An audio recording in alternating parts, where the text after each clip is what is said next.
Hello दोस्तों, नमस्कार, जय श्री राम। आप सभी का स्वागत है मेरे यूट्यूब चैनल में। जैसा कि आप लोग वीडियो के थंबनेल को देखकर जान गए होंगे कि हम लोग इस वीडियो में बात करने वाले हैं बिहार के एक और धमाकेदार वैकेंसी की। जी हाँ, बिहार में बहार है और जिसका बेसब्री से इंतजार था कई सारे अभ्यर्थियों को, वो प्रधानाध्यापक, प्रधान शिक्षक या जिसे हेडमास्टर कहा जाता है, उसकी वैकेंसी आ गई है। पूरे 40,000 से ज़्यादा, या ये कहें 45,000 से ज़्यादा की वैकेंसी आ गई है। इसमें जो 40,247 है, वह बिहार सरकार के प्राथमिक विद्यालयों में प्रधान शिक्षक की रिक्तियाँ हैं। इनके अलावे 6,061 ये जो वैकेंसी है वह बिहार सरकार के अनुसूचित जाति एवं जनजाति कल्याण विभाग द्वारा संचालित उच्च माध्यमिक विद्यालयों में नियुक्तियां हैं, जिसकी विज्ञापन संख्या अलग है, वो मैं आपको दिखाऊंगा। इस वाले की विज्ञापन संख्या 25/2024 है। मैं सारी जानकारी आपको एक एक पॉइंट के बारे में डिटेल में देने वाला हूँ, डिस्कस करने वाला हूँ, जिससे आपको फॉर्म भरने में कोई समस्या नहीं होगी। इस वीडियो को बिना स्किप किए हुए लास्ट तक देखें। अगर आपको वीडियो अच्छी लगी तो वीडियो को लाइक करें। तो चलिए चलते हैं विज्ञापन की ओर। तो बिहार लोक सेवा आयोग द्वारा वैकेंसी आई है। विज्ञापन संख्या 25/2024 द्वारा यह वैकेंसी विज्ञापित की गई है। कुल पदों की संख्या इसमें 40,247 है। हर एक वर्ग द्वारा देख सकते हैं कि हर एक कैटेगरी में कितनी कितनी वैकेंसियां हैं। अनारक्षित में 10,081, EWS में 4,018, अनुसूचित जाति SC 8,041, ST 8,806, अत्यंत पिछड़ा वर्ग 10,056 और पिछड़ा वर्ग 7,245। हर एक कैटेगरी के अकॉर्डिंग महिलाओं के लिए रिजर्व सीट्स भी है। टोटल रिजर्व सीट्स महिलाओं के लिए 14,093 पोस्ट है। आगे की बात करते हैं। पॉइंट नंबर 2, इसमें जो वेतनमान है आपका, वह वेतनमान होने वाला है 30,500। साथ ही साथ राज्य सरकार द्वारा समय समय पर वेतन पुनरीक्षण के आलोक में यह प्रवर्तनीय भी होगा। पॉइंट नंबर 3, अनिवार्य अर्हता एवं उम्र सीमा। इसमें जो उम्र सीमा रखी गई है वह आपको 58 वर्ष या उससे कम की आयु की होनी चाहिए। यह 1/8/2024 को काउंट होगी। साथ ही साथ आपको सरकारी प्रारंभिक विद्यालय में पढ़ाने का, शिक्षण का 8 वर्षों का अनुभव होना चाहिए और यह प्रमाण पत्र आपको जिला शिक्षा पदाधिकारी देंगे। चयन प्रक्रिया की बात करें तो चयन प्रक्रिया जो है वह लिखित परीक्षा MCQ के आधार पर होगी। कुल प्रश्नों की संख्या 150 रहने वाली है। भाग 1 में 75 एवं भाग 2 में 75।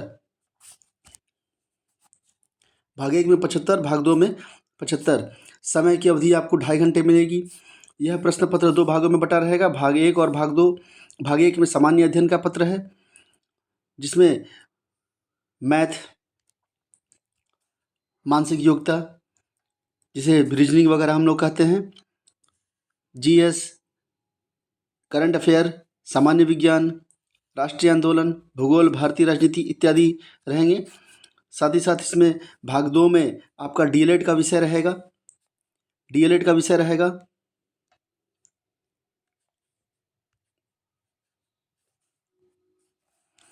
DLED विषय में भाग 2 में आपको एक पत्र रहेगा और यह पत्र का जो सिलेबस है वह आप BPSC के साइट से डाउनलोड कर सकते हैं।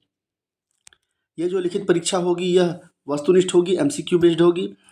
प्रत्येक प्रश्न 1 अंक का होगा। गलत उत्तर के लिए नेगेटिव मार्किंग की व्यवस्था इसमें नहीं है, इसे आप ध्यान से देखेंगे। आगे की बात करते हैं। न्यूनतम अर्हतांक मीन्स मिनिमम क्वालिफिकेशन, कितने नंबर लाने पर आपका कॉपी चेक होगा, वह इसमें दिया गया है। सामान्य वर्ग के लिए ये 40% है, अत्यंत पिछड़ा वर्ग के लिए 36.5%, अत्यंत पिछड़ा वर्ग के लिए 34%, अनुसूचित जाति जनजाति के लिए और महिलाओं के लिए 32% मिनिमम क्वालिफिकेशन है। मीन्स इतने नंबर लाने पर ही आपकी कॉपी चेक होगी। साक्षात्कार का इसमें कोई प्रावधान नहीं है। मेधा सूची मीन्स मेरिट लिस्ट, मेधा सूची का निर्माण या निर्धारण कैसे होगा? मेधा सूची का निर्धारण कैसे होगा? तो मेधा सूची का जो निर्धारण है वह जो है आपके भाग 1 और भाग 2 में प्राप्त अंकों के आधार पर होगा। लिखित परीक्षा के कुल प्राप्तांक समान होने की स्थिति में डीएलएड विषय के प्राप्तांक के अनुसार मेधाक्रम निर्धारित होगा। और अगर डीएलएड विषय में भी आपके प्राप्तांक समान हैं तो उम्र में भी समानता होने पर देवनागरी लिपि में वर्णमाला के अनुसार नाम वाले उम्मीदवार को वरीयता दी जाएगी। यहाँ यह स्पष्ट कह दिया गया है। आगे की बात करते हैं। पॉइंट नंबर 6 में कुछ निर्देशों को यहाँ दिया गया है, इसे आप अच्छे से देखेंगे। आयोग द्वारा विज्ञापित ऑनलाइन आवेदन पत्र में प्रधान शिक्षक अभ्यर्थी द्वारा योग्यता एवं अनुभव से संबंधित स्व घोषणा के आधार पर उनकी उम्मीदवारी का मूल्यांकन किया जाएगा। फॉर्म भरते समय बिल्कुल ध्यान से इसे भरेंगे। आपको इसमें स्व घोषणा देना है। आयोग द्वारा की गई अनुशंसा नियुक्ति का अधिकार तब तक नहीं प्रदान करेगी जब तक कि यथा आवश्यक प्रमाण पत्रों की जांच के उपरांत प्रशासकीय विभागीय संतुष्ट न हो जाए कि अभ्यर्थी प्रधान शिक्षक के पद पर नियुक्ति के लिए सभी दृष्टि से उपयुक्त है। मीन्स इसमें सारे अधिकार आयोग के पास रहेंगे। विभाग द्वारा संतुष्ट होने पर ही आपको नियुक्ति की जाएगी। साथ ही साथ पॉइंट नंबर 3 जो देखेंगे, इसमें इस नियमावली के अंतर्गत अधिकतम 3 बार ही कोई भी अभ्यर्थी भाग ले सकेगा, जैसे कि पिछली नियुक्तियों में भी किया गया है। पॉइंट नंबर 7 में आरक्षण के बारे में बताया गया है कि आरक्षण जो है इस वैकेंसी में कैसे दिया जाएगा, इसमें क्या क्या आपको देना है। तो अनुसूचित जाति एवं अनुसूचित जनजाति वर्ग के उम्मीदवारों के लिए जाति प्रमाण पत्र, स्थायी निवास प्रमाण पत्र देना होगा। पिछड़ा और अत्यंत पिछड़ा वर्ग के उम्मीदवारों के लिए क्रीमी लेयर रहित प्रमाण पत्र जमा कराना होगा। यह जो है प्रमाण पत्र ये अधिसूचित अंचल अधिकारी और राजस्व अधिकारी द्वारा निर्गत क्रीमी लेयर रहित प्रमाण पत्र मान्य होगा। अनुसूचित जाति और अनुसूचित जनजाति की दशा में स्थायी निवास अंचल के राज्य सरकार द्वारा अंचलाधिकारी राजस्व अधिकारी द्वारा निर्गत स्थायी निवास प्रमाण पत्र और जाति प्रमाण पत्र ही मान्य होगा। इसलिए ये बातों को आप ध्यान से देखें।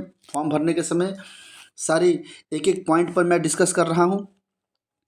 यहाँ सबसे ज़्यादा ध्यान देने वाली बात यह है कि विवाहित महिलाओं का जाति स्थायी निवास और क्रीमी लेयर रहित प्रमाण पत्र उनके पिता के नाम एवं पता से निर्गत होना चाहिए, न कि उनके पति के नाम से। ये पिछली वैकेंसीज में भी बहुत सारे कन्फ्यूजन हुए थे, बाद में इन्हें क्लियर किया गया। इसलिए इस वैकेंसी में इसमें क्लियर कट इसमें लिख दिया गया है। इसे बिल्कुल ध्यान से पढ़ेंगे और ध्यान से फॉर्म भरेंगे ताकि आगे कोई भी परेशानी न हो। यह सारा आरक्षण संबंधी सभी प्रमाण पत्र सत्यापन के मूल रूप में प्रस्तुत नहीं करने पर आरक्षण का लाभ देय नहीं होगा। काउंसलिंग के समय आपको मूल रूप से सारे प्रमाण पत्र प्रस्तुत करना होगा, नहीं तो फिर आपको आरक्षण का लाभ देय नहीं होगा। आगे बढ़ते हैं। फॉर्म भरते समय जो आपकी जो कोटि है, आपकी जो आरक्षण वर्ग है, उसमें आपको इस कोड में फॉर्म भरना होगा। अगर अनारक्षित है तो 01, शेड्यूल कास्ट 02, अनुसूचित जनजाति शेड्यूल ट्राइब 03, अत्यंत पिछड़ा वर्ग 04, पिछड़ा वर्ग 05 और EWS सेक्शन में 06 कोड देना है। ये कोड अगर नहीं देंगे तो फिर आप आरक्षण के पात्र नहीं माने जाएंगे। आगे बढ़ते हैं। इसमें जो दिव्यांग अभ्यर्थी जो रहेंगे, दिव्यांगता प्रमाण पत्र जो उन्हें देना है, अस्थायी दिव्यांगता प्रमाण पत्र में निर्धारित अवधि के बाद रिन्यूअल नहीं होने की स्थिति में प्रमाण पत्र विधि मान्य नहीं होगा। जो दिव्यांग अभ्यर्थी हैं वे अपना दिव्यांगता प्रमाण पत्र रिन्यूअल बिल्कुल जरूर करा लें। आगे बढ़ते हैं।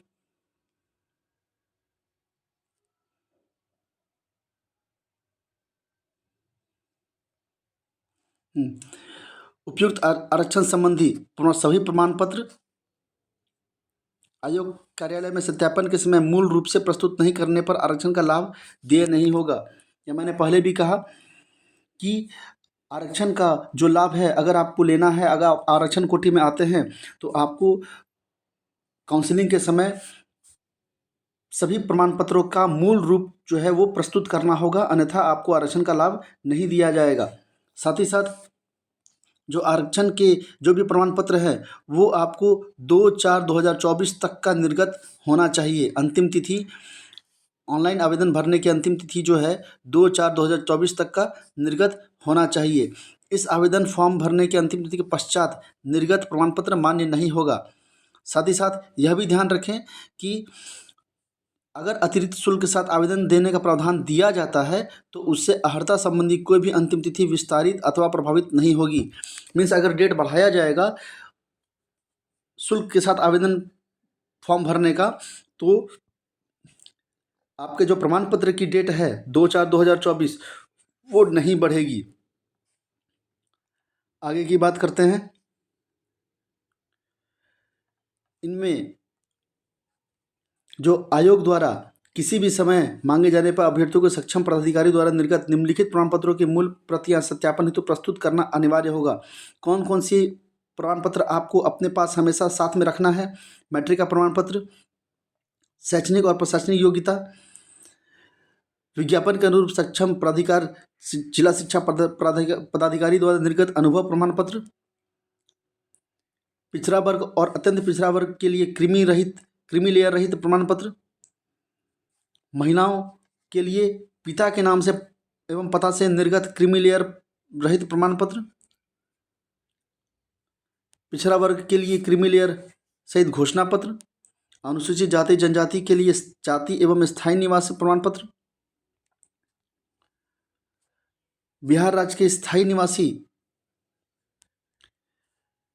अनारक्षित वर्ग की महिला उम्मीदवारों के लिए पिता के नाम से एवं पता से निर्गत स्थायी निवास प्रमाण पत्र, EWS वाले जो आवेदक होंगे उन्हें प्रमाण पत्र। साथ ही साथ वो ध्यान रखेंगे कि उनकी जो प्रमाण पत्र में है उसमें ये डेट और ये अधिसूचना संख्या होना चाहिए, इससे पहले का नहीं चलेगा।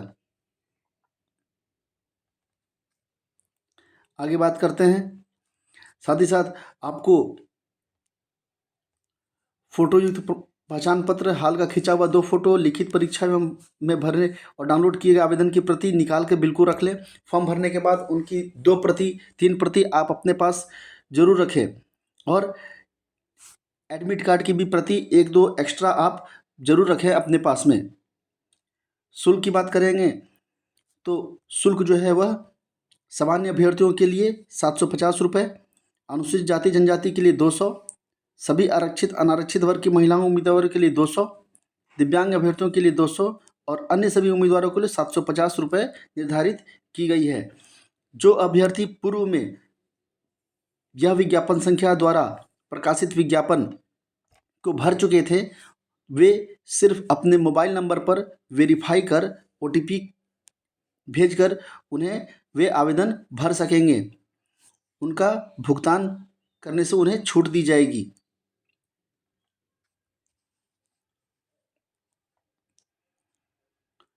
साथ ही साथ यहाँ ये ध्यान देना है कि अभ्यर्थियों को उपयुक्त परीक्षा शुल्क के अतिरिक्त विभिन्न बैंकों द्वारा निर्धारित चार्ज भी देना होगा, जिसे ऑनलाइन भुगतान के क्रम में बैंक द्वारा स्वतः बैंक चार्ज के रूप में लिया जाएगा। जैसे अगर 750 रुपया आप आवेदन फॉर्म भर रहे हैं उसकी शुल्क है, तो जब आप फॉर्म भरने जाएंगे तो उसमें 750 के साथ प्लस और भी कुछ GST वगैरह या फिर बैंक द्वारा निर्धारित चार्ज आपको देना होगा। इससे घबराना नहीं है। साथ ही यह ध्यान यहाँ देना है कि बायोमेट्रिक फ़ी जो है वो 200 रुपये प्रति वर्ग आपको देना होगा। वैसे अभ्यर्थी जिनके द्वारा ऑनलाइन आवेदन में पहचान पत्र के रूप में आधार संख्या अंकित किया जाता है, उन्हें बायोमेट्रिक फ़ी के रूप में 200 रुपये अतिरिक्त शुल्क प्रति पद का भुगतान नहीं करना होगा। अगर आप आधार संख्या अपना देते हैं बायोमेट्रिक पहचान पत्र के आधार पर, तो उन्हें 200 रुपये नहीं देना होगा, अन्यथा आपको 200 रुपये एक्स्ट्रा देना होगा। तो सारे फॉर्म को एक बार बिल्कुल सरसरी निगाह से बिल्कुल पढ़ें, देखें, समझें और तभी फॉर्म भरें। लास्ट डेट की बात करें तो फॉर्म भरने की जो स्टार्टिंग डेट है वो 11 मार्च को है और 2 अप्रैल तक यह फॉर्म भरा जाएगा।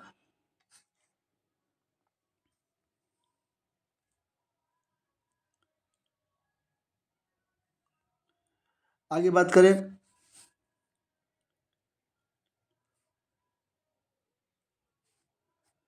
एप्लीकेशन फॉर्म सबमिट करने के बाद अभ्यर्थी उसी समय पुनः लॉगिन कर डैशबोर्ड पर उपलब्ध डाउनलोड फील्ड एप्लीकेशन सेक्शन को भरा हुआ आवेदन डाउनलोड कर लेंगे और इसकी 2-3 कॉपी बिल्कुल अपने पास में रखें हार्ड कॉपी के फॉर्म में। ऑनलाइन आवेदन क्रम में किसी भी स्तर पर एडिट करने का कोई प्रावधान नहीं होगा, इसलिए फॉर्म भरने के समय बिल्कुल ध्यान से इसे भरना होगा, क्योंकि बाद में इसे एडिट करने का कोई भी ऑप्शन आपको नहीं मिलेगा।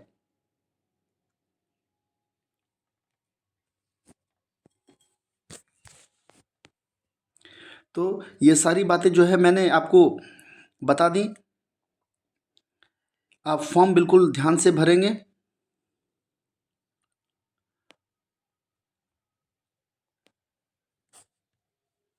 यह आपका विज्ञापन था 40,000 वैकेंसीज वाला।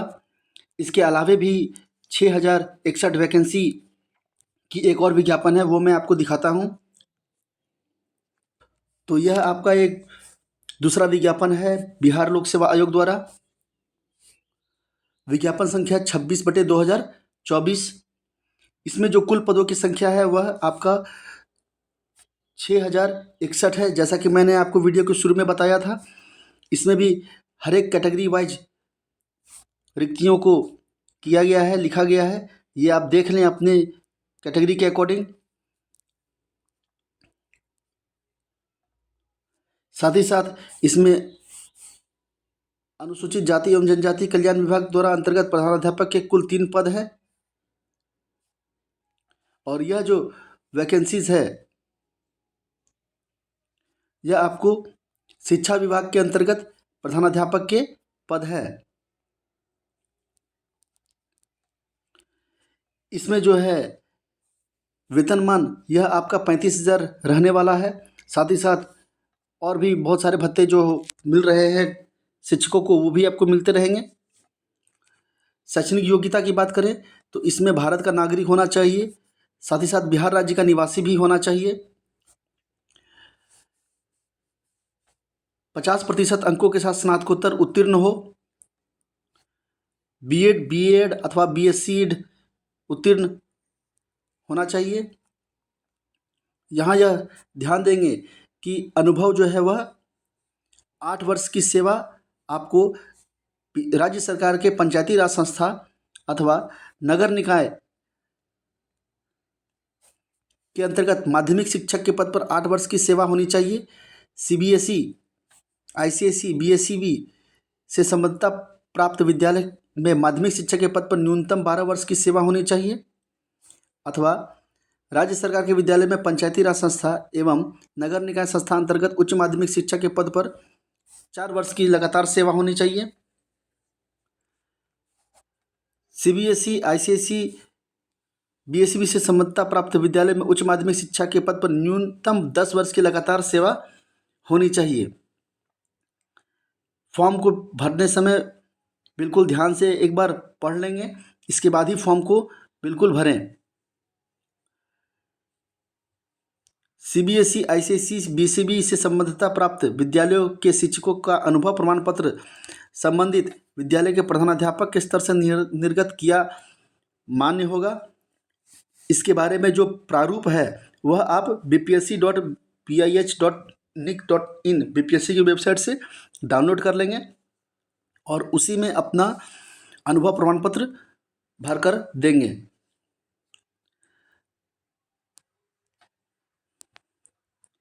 साथ ही साथ इन सारे पॉइंटों को भी आप बिल्कुल देखें कि अगर आप पूर्व में सीबीएसई, आईसीएसई और बीएसईबी द्वारा प्राप्त मान्यता प्राप्त संचालित विद्यालयों में माध्यमिक शिक्षक के पद पर नियुक्त होकर कार्यरत रहे हो और बाद में अगर आप पंचायती राज या नगर निकाय संस्था में माध्यमिक या उच्च माध्यमिक के शिक्षक के पद पर नियुक्त होकर कार्यरत हैं, तो दोनों के अनुभव को जोड़कर आपकी 12 वर्ष की अनुभव होनी चाहिए।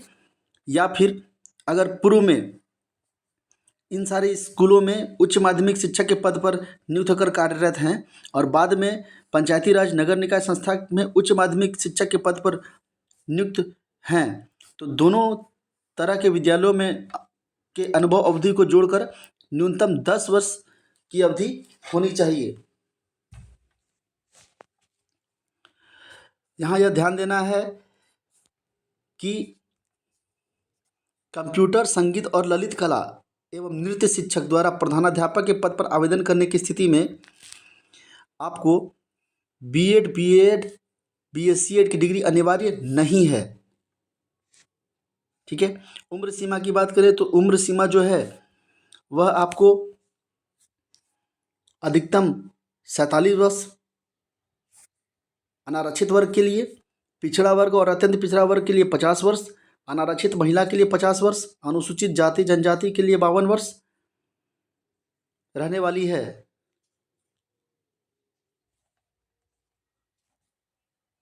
तो फॉर्म भरते समय बिल्कुल ध्यान से भरेंगे क्योंकि बाद में आपको एडिट करने की ऑप्शन नहीं मिलेगी।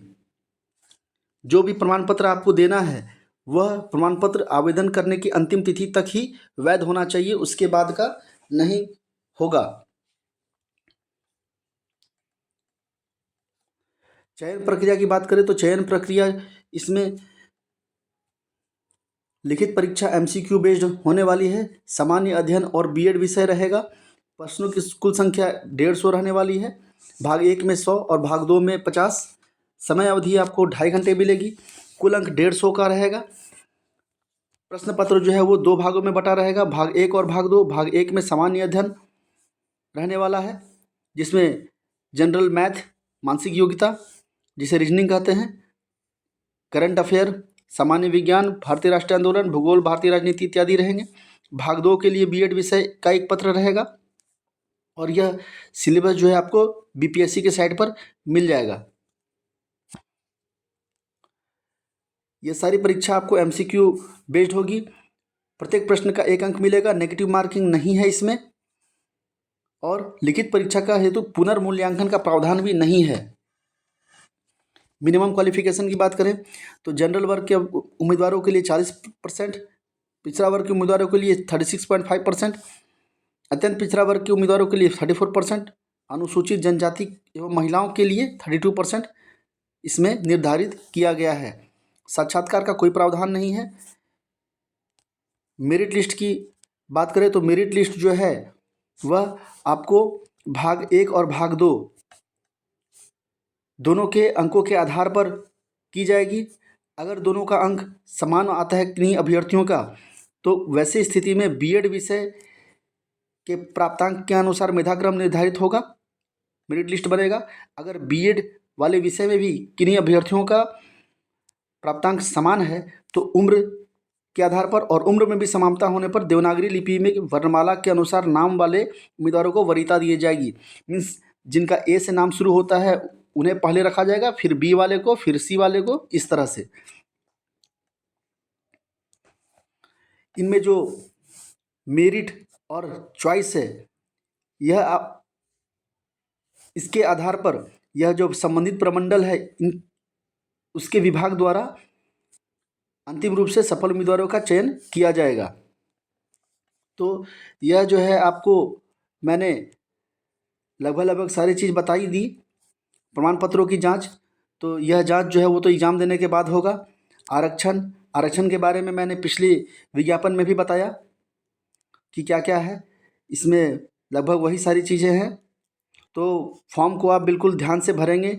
एक बार विज्ञापन को निकाल कर उसे अच्छे से पढ़ें एक एक लाइन पढ़ें और तब फॉर्म को भरें। तो ये मैंने आपको पूरे विज्ञापन की डिटेलिंग बताई।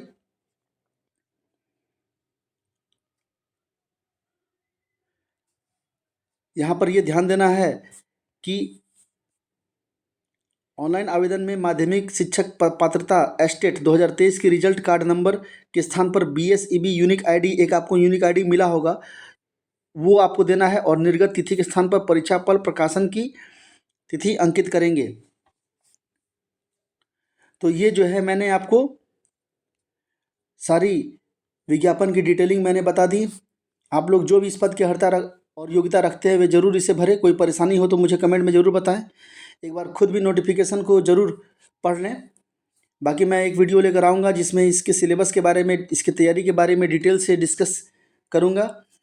मेरे चैनल पर आपको बिहार झारखंड स्टेट के GK MCQ फॉर्म में, previous year question MCQ form में और क्लास 6 से 12 तक ऑल सब्जेक्ट्स के चैप्टर वाइज वीडियो मिलेंगे। मैं बहुत ही जल्दी एक एक कर वीडियो डालने वाला हूँ। चैनल पर नए हो तो उसे सब्सक्राइब करें।